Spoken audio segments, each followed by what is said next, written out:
जय श्री कृष्णा। हरतालिका तीज व्रत कथा। इन वीडियो में मैं आपके हरतालिका तीज व्रत कथा सुनाऊंगा साहब। यो व्रत माता पार्वती ने पौराणिक युग में भगवान शिव के वर रूप में प्राप्त करवा वास्ते, वर का रूप में प्राप्त करवा वास्ते यो व्रत करियो थो। तो कई है यो व्रत, कई है की विधि और कस तरह को फल प्राप्त होए है, यो आपके मैं इन्हीं कथा में सुनाऊंगा। अच्छा घर और वर की प्राप्ति का वास्ते औरता होन यो व्रत रखे है, औरता होन को व्रत है।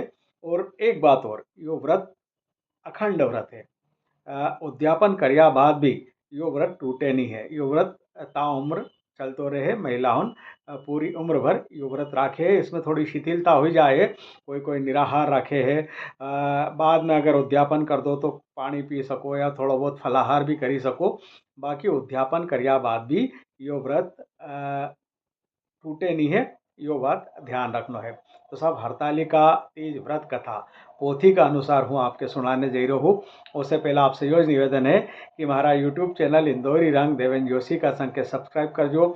अगर आपने चैनल के सब्सक्राइब कर दियो है तो अपना परिचित होने से चैनल के सब्सक्राइब करवा जो और हमारा वीडियो के लाइक और शेयर कर जो। तो सब हरतालिका तीज व्रत कथा या जो हरतालिका तीज व्रत की पोथी है हमारा हाथ में, पोथी में से जैसी में लिखी है असी के असी हूँ आपके पढ़ के सुने रहूँ।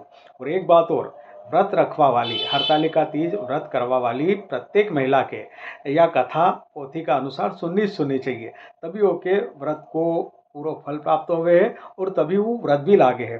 तो व्रत रखो, दिन भर भूखा रहो, जो भी करो वो है, पूजा होए शंकर भगवान की 2 3 4 5 टाइम की, वह भी करो। बाकी ओका साथ में यो भी है कि इना व्रत की जो कथा है यह भी सुननी जरूरी है। तो आपके हूँ एकालिया कथा पढ़ी न सुनी रहो, ध्यान पूर्वक सुनजो और व्रत को पुण्य लाभ प्राप्त कर जो।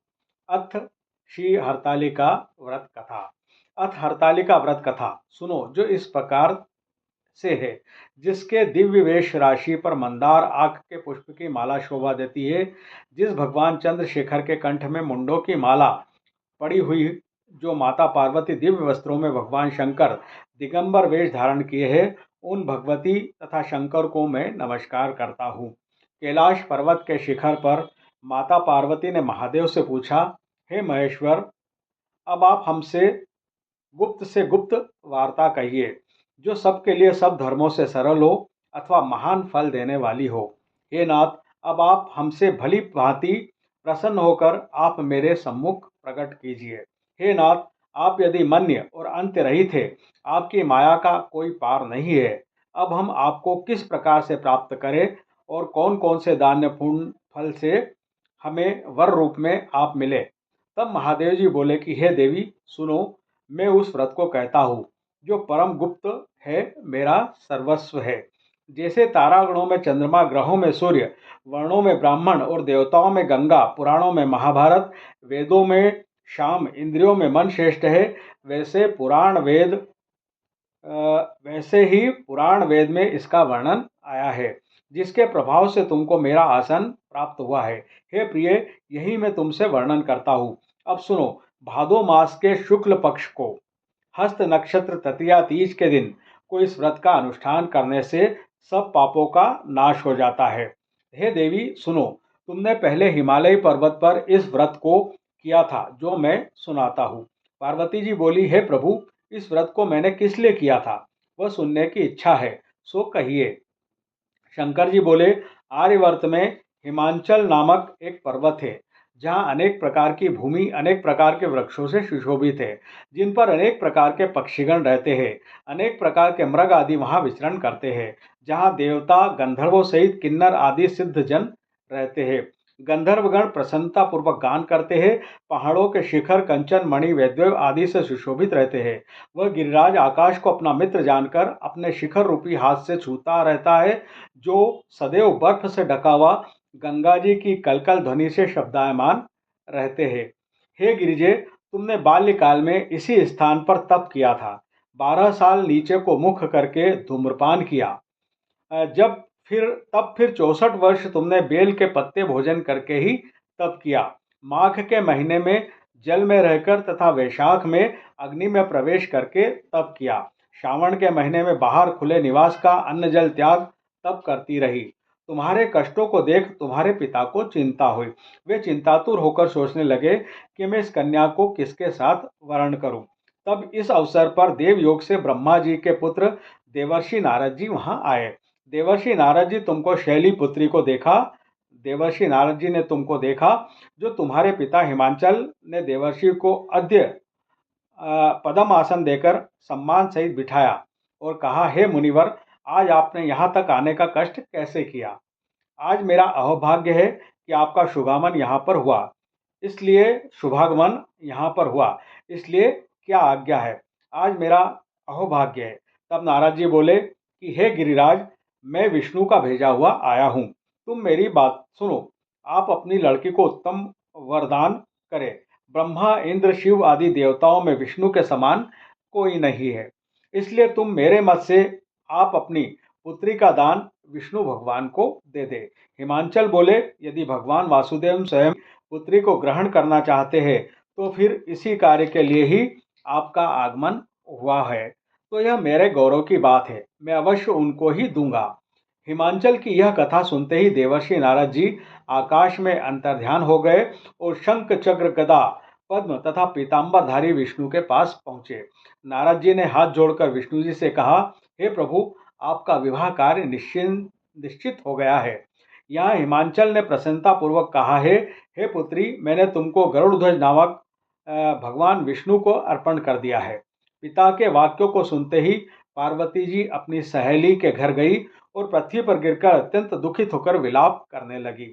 उनको विलाप करते देखकर सखी बोली, हे देवी, तुम किस कारण से दुख पाती हो, मुझे बताओ, मैं अवश्य तुम्हारी इच्छा पूर्ण करूंगी। तब पार्वती बोली, हे सखी, सुन, मेरी जो मन की अभिलाषा है वह अब मैं सुनाती हूँ। मैं महादेव जी का वरण चाहती हूँ, इसमें संदेह नहीं। मेरे इस कार्य को पिताजी ने बिगाड़ना चाहा है, इसलिए मैं अपने शरीर का त्याग करूंगी। तब पार्वती के इन वचनों को सुनकर सखी ने कहा, हे देवी, जिस वन को पिताजी ने देखा न हो तुम वहां चली जाओ। तब हे देवी पार्वती जी, तुम उस अपनी सखी का यह वचन सुनकर ऐसे वन को चली गई। पिता हिमांचल तुमको घर पर ढूंढने लगे और सोचा कि मेरी पुत्री को या तो कोई देवदानव अथवा किन्नर हरण करके ले गया है। मैंने नारद जी को यह वचन दिया था कि मैं अपनी पुत्री को गरुड़ ध्वज भगवान के साथ वरण करूंगा। हाय, अब यह किस तरह पूरा होगा। ऐसा सोचकर बहुत चिंतातुर हो मूर्छित हो गए। तब सब लोग हाहाकार करते हुए दौड़े आए और मूर्छा नष्ट होने पर गिरिराज से बोले, हमें अपनी मूर्छा का कारण बताओ। हिमांचल बोले, मेरे दुख का कारण यह है कि मेरी रत्न रूपी कन्या का कोई हरण कर ले गया है, या सर्प डस गया अथवा किसी सिंह या व्याघ्र ने मार डाला है। न जाने वह कहाँ चली गई, या उसे किसी राक्षस ने मार डाला है। इस प्रकार कहकर गिरिराज दुखित होकर इस तरह कांपने लगे जैसे तीव्र वायु चलने पर कोई वृक्ष कांपता है। तत्पश्चात हे पार्वती जी, तुमको गिरिराज सखियों सहित घने जंगल में ढूंढने निकले। सिंह, व्याघ्र आदि हिंसक जंतुओं के कारण वन महाभयानक प्रतीत होता था। तुम भी सखी के साथ जंगल में घूमती हुई भयानक जंगल में एक नदी के तट पर एक गुफा में पहुंची। उस गुफा में तुम अपनी सखी के साथ प्रवेश कर गई, जहां तुम अन्नदान का त्याग करके बालू का लिंग बनाकर मेरी आराधना करती रही। उसी स्थान पर भद्र मास की हस्त नक्षत्र युक्त तृतीया के दिन तुमने मेरा विधि विधान से पूजन किया। तब रात्रि को मेरा आसन डोलने लगा। मैं उस स्थान पर आकर जहां तुम और तुम्हारी सखी दोनों थी, मैंने आकर तुमसे कहा, मैं तुमसे प्रसन्न हूँ, तुम मुझसे वरदान मांगो। तब तुमने कहा कि हे देव, यदि आप प्रसन्न है तो आप महादेव जी जो है वो मेरे पति हो। मैं तथास्तु ऐसा ही कहकर कैलाश पर्वत को चला गया। तुमने प्रभात होते ही उस बालू की प्रतिमा को नदी में विसर्जित कर दिया। हे शुभे, तुमने वहां अपनी सखी सहित व्रत का पारायण किया। इतने में ही हिमबाम भी तुम्हें वहां ढूंढते हुए वहां उस वन में आ पहुंचे। वह चारों ओर तुम्हें न देखकर मूर्छित होकर जमीन पर गिर पड़े। उस समय नदी के तट पर दो कन्याओं को देखा। वो तो वे तुम्हारे पास आ गए, तुम्हें हृदय से लगाकर रोने लगे और बोले, तुम इस सिंह व्याघ्र युक्त घने जंगल में क्यों चली आई?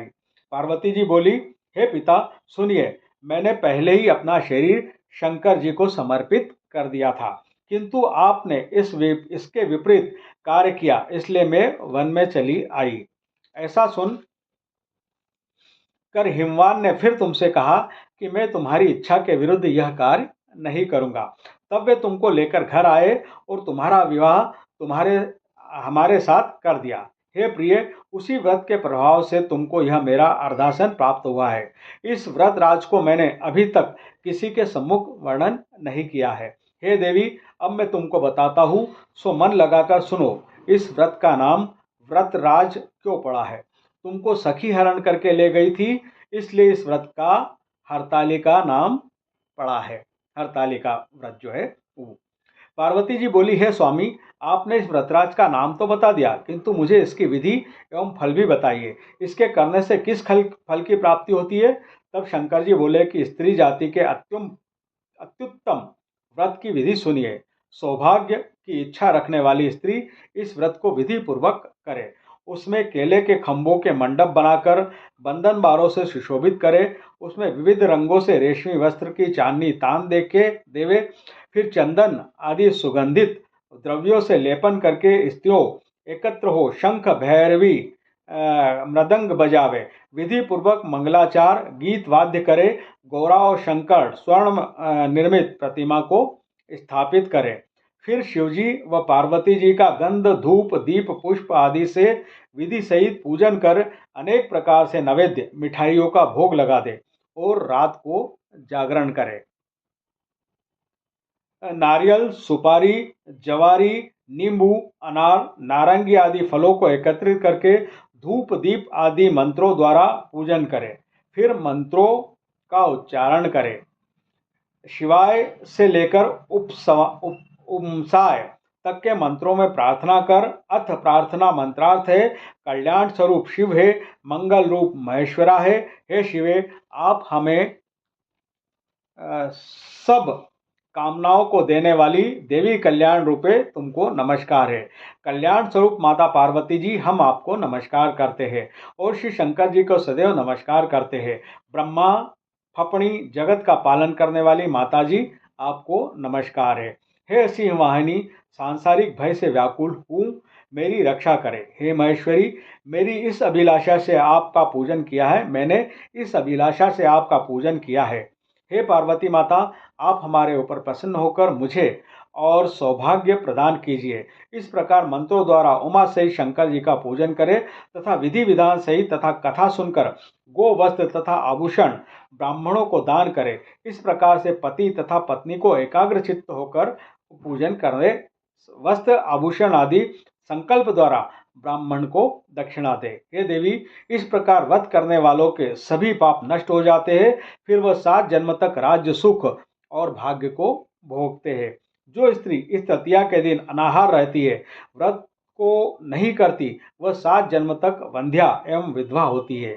जो स्त्री इस व्रत को नहीं करती, वह धन और पुत्र के शोक से अधिक दुख को भोगती है तथा घोर नरक में रहकर कष्ट पाती है। इस दिन अन्नहार करने वाली शूकरी, फल खाने वाली बानरी तथा जल पीने वाली टिटहरी, शरबत पीने वाली जोंक, दूध पीने वाली सर्पिनी, मांस खाने वाली बाघनी, दही खाने वाली बिलारी, मिठाई खाने वाली चींटी, सब चीजें खाने वाली मुर्गी का जन्म पाती है। स्त्रियों को परलोक सुधारने के लिए यह व्रत करना चाहिए। व्रत के दूसरे दिन व्रत का पारायण करने के पश्चात चांदी, सोना, तांबे या कांसे के पात्र में ब्राह्मण को अन्नदान करना चाहिए। इस व्रत को करने वाली स्त्रियां मेरे समान पति को पाती है, मृत्युलोक में पार्वती जैसे रूप को प्राप्त करती है, जीवन सांसारिक सुख का भोग कर परलोक में मुक्ति पाती है। हजारों अश्वमेध यज्ञों के करने से जो फल प्राप्त होता है, वही मनुष्य को इस कथा को सुनने से मिलता है। हे देवी, मैंने तुम्हारे सम्मुख यह व्रत सब व्रतों में उत्तम व्रत का वर्णन किया है। इसके करने से मनुष्य के समस्त पापों का नाश हो जाता है। हरतालिका व्रत कथा संपूर्णम। जय हो। भोलेनाथ भगवान की जय, शिव शंकर भगवान की जय, पार्वती मैया की जय।